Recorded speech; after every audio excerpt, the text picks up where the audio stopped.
Mayın 20-sində Rusiyalı parapmançı Rüstəm Nəbiyev tarixdə ilk dəfə olaraq yalnız əlləri ilə Everest zirvəsinə 8848 metr hündürlüyə qalxıb.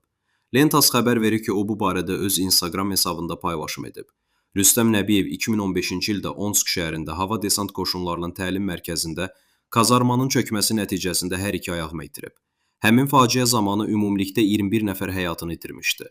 Uzun müddətli müalicə və reabilitasiya prosesindən sonra o idmana başlayıb. Əvvəlcə slet hokeyi ilə məşğul olan Nəbiyev 2020-ci ildən etibarən isə dağ zirvələrini fəth etməyə başlayıb. Everestə qədər parapmançı artıq Elbrus, Manaslu, Avrı, Kazbek, Kilimançaro və Aconcagua zirvələrinə qalxmağa nail olmuşdu. Everest yürüşü isə 2026-cı il aprelin 7-sində başlayıb. Aklimatisasiya mərhələsini Nəbiyev hündürlüyü 6476 metr olan Mera Pik zirvəsində keçib. Bu zirvə onun alpinist karyerasında fəth etdiyi 9-cu zirvə olub.